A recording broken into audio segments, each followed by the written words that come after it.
today's video, as you can see, there are two planes, and so let's show you how they work. So there's this. Actually, I'm going to do this one. This is much bigger. Okay. You can see it. So there's a switch.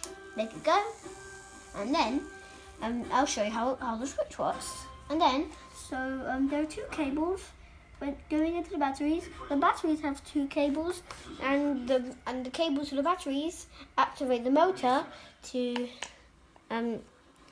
activate the rotor blades. And as you can see, the switch, cables, battery, more cables, motor, go.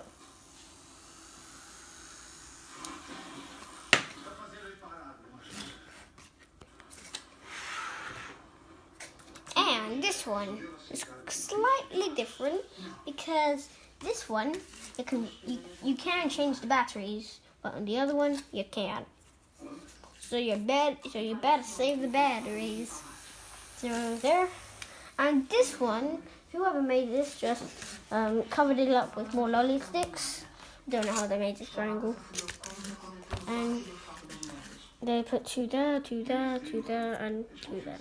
And so there will be the switch, the cables, the batteries, the more cables, the motor, and the blades. Now, as you can see, there it goes. We can fly off to our victory. Yay!